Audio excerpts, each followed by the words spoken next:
30 ദിവസം ജീവിക്കാൻ 11 മാസം കഷ്ടപ്പെടുന്നവർക്ക് ലോകം നൽകിയ പേരാണ് പ്രവാസി.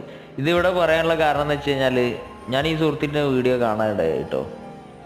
എനിക്ക് ഒരുപാട് സങ്കടം തോന്നിയെന്ന സന്തോഷം തോന്നി. കാരണം നമ്മളെല്ലാവരും പ്രവാസി ലോകത്തേക്ക്, ഇപ്പം ഞാനടക്കമുള്ള വ്യക്തികൾ വരുന്നത് നമ്മുടെ സ്വപ്നങ്ങൾ നിറവേറാനും മറ്റുള്ള നമ്മുടെ കാര്യങ്ങളൊക്കെ കറക്റ്റ് പോകാനും വേണ്ടിയിട്ടാണ് നമ്മൾ പ്രവാസി ലോകത്തേക്ക് വരുന്നത്.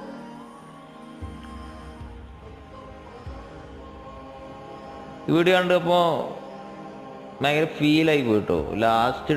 ലാസ്റ്റ് മൂവ്മെൻറ്റിൽ ഒരുപാട് സങ്കടം തോന്നി. കാരണം സ്വന്തം കുഞ്ഞിനെ ലാസ്റ്റ് താലോലിച്ച് അദ്ദേഹം യാത്രയായി. എന്തായാലും അദ്ദേഹത്തിനും അദ്ദേഹത്തിൻ്റെ കുടുംബത്തിനും ആരോഗ്യവും ആയുസ്സും ദൈവം പ്രദാനം ചെയ്യുമാറാവട്ടെ.